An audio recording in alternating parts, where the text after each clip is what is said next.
So guys, চলো আজকের একটা ইন্টারেস্টিং পয়েন্ট নিয়ে আলোচনা করব। অ্যাকচুয়ালি দেখো, সবার মধ্যে এই প্রশ্নটা থাকে বা হয়তো জানতে ইচ্ছা করে যে সবাই তোমাকে যখন অবহেলা করছে তখন তোমার কি করা উচিত। আর এই প্রসঙ্গে আমি যে সব টপিকগুলো আজকে আলোচনা করব, আশা করি শেষ পর্যন্ত তুমি যদি এই ভিডিওটা দেখো আর কথাগুলো শোনো, তাহলে এই বিষয়ে তোমার মাইন্ড অনেকটাই ক্লিয়ার হয়ে যাবে। তো চলো বেশি কথা না বলে ভিডিওটা শুরু করো। অ্যাকচুয়ালি দেখো, আমাকে সে তখনই অবহেলা মানে আমাকে সে তখনই ইম্পর্টেন্ট দেবে না যখন আমি তাকে বেশি ইম্পর্টেন্ট দেব। আরেকবার বলি গাইস, সে আমাকে অবহেলা করে, তার কাছে আমি বেশি একটা ইম্পর্টেন্ট নই, আমাকে গুরুত্বই দিচ্ছে না, কারণ আমি তাকে বেশি গুরুত্ব দিচ্ছি বলে। আমাদের মধ্যে যে অনেক বন্ধু বান্ধব থাকে, সে তোমারও আছে আমারও আছে, বা কিছু অনেক বন্ধু বান্ধব থাকে যে সকালে উঠে পর কারণ অকারণ ছাড়াই তাকে ফোন করাটা একটা অভ্যাস আমাদের, বা ফোন না করলেও পাশাপাশি তাদের বাড়ি হলে বাড়িতে গিয়ে দেখা কি করছে সে, কি তার আজকে পরিকল্পনা। এই যে এই স্বভাবগুলো প্রথম তোমাকে চেঞ্জ করতে হবে। হ্যাঁ, যে কথাটা আমি তোমাকে প্রথম বললাম, তুমি তার কাছে ইম্পর্টেন্ট নও কারণ তুমি তাকে বেশি ইম্পর্টেন্ট দিচ্ছ বলে। তুমি কিছুদিন তাকে ইগনোর করো, দেখবে সে তখন ঠিক তোমাকে প্রয়োজনে ডাকবে। ব্যাপারটা এরকমই। অ্যাকচুয়ালি দেখো, আমরা আমাদের প্রতিদিনের মতো যেমন কিছু বন্ধু রয়েছে, হয়তো তারা আমার মাসে 10 বার আমাদেরকে ফোন করে না, কিন্তু মাসে কল লিস্ট দেখতে গেলে দেখা যাবে আমি হয়তো তাকে 15-20 বার কল করে ফেলেছি, কোনো দরকার ছাড়াই। কি করছিস, কোথায় আছিস, এখানে আসবি চল, এইসব ব্যাপারে। এটা নর্মালি তোমার ক্ষেত্রে বা আমাদের ক্ষেত্রে সবার ক্ষেত্রে এটা হয়ে থাকে। তো ওইসব বন্ধুগুলোকেই আজকে থেকেই প্রতিজ্ঞা করো যে ও কল করলে তুমি কথা বলবে, তুমি খুব দরকার ছাড়া তাকে কল করবে না। কারণ তুমি যে ঘন ঘন তাকে কল করছো, সে জানে ও তো আজকে আমাকে কল করবে, ও তো আমাকে আজকে কল করবে, এরকম একটা ব্যাপার। যখন তুমি আজকে কল করছো না, কালকে করছো না, দিন 15 যখন কল করবে না, তখন অটোমেটিকলি ওই বন্ধু তোমাকে কল করবে।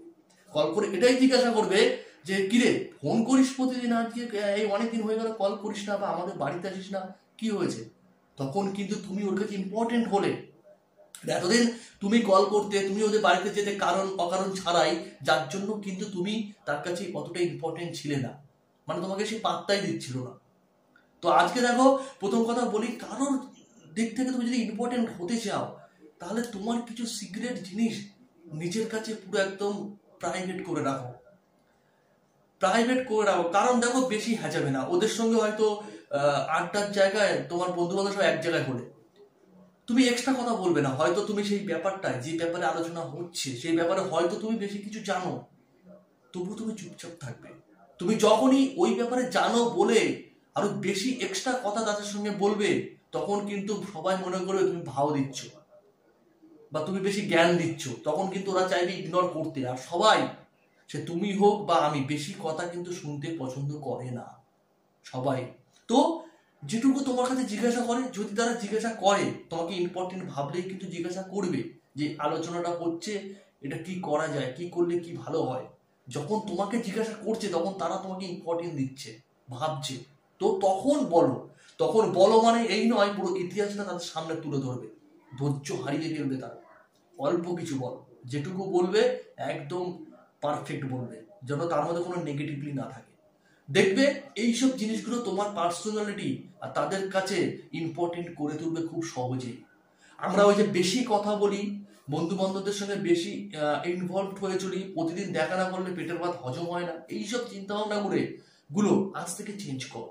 আজকে তুমি ওইসব চিন্তা ভাবনায় নিজেকে ব্যস্ত রেখেছো, ওইসবগুলো কন্টিনিউয়াসলি করে আসছো বলে আজকে তুমি সবার কাছে মানে কি বলে ইম্পর্টেন্ট তো নাও, আরো অনেক কিছু ভাবে, বাতালাবাজ অনেক কিছু ভাবে।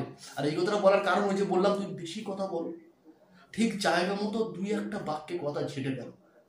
যত তুমি কম কথা বলবে তাদের মধ্যে, একটুখানি বলবে, একটুখানি তাদের জ্ঞান অর্জন করে দেবে তারা, তাদের কাছে তুমি তখনই ইম্পর্টেন্ট হবে গাইস। আজকে তোমার যে এই প্রশ্নর সম্মুখীন তোমরা যারা যারা রয়েছো, তাদের মনে অনেক কষ্ট রয়েছে, কারণ তোমরা হয়তো ভাবছো সেই আমার বেস্ট ফ্রেন্ড, তাকে এতটা ভালোবাসি, তাকে সঙ্গে কথা না বললে আমি চলতে পারি না, আর তার কাছে আমি কিছুই নই।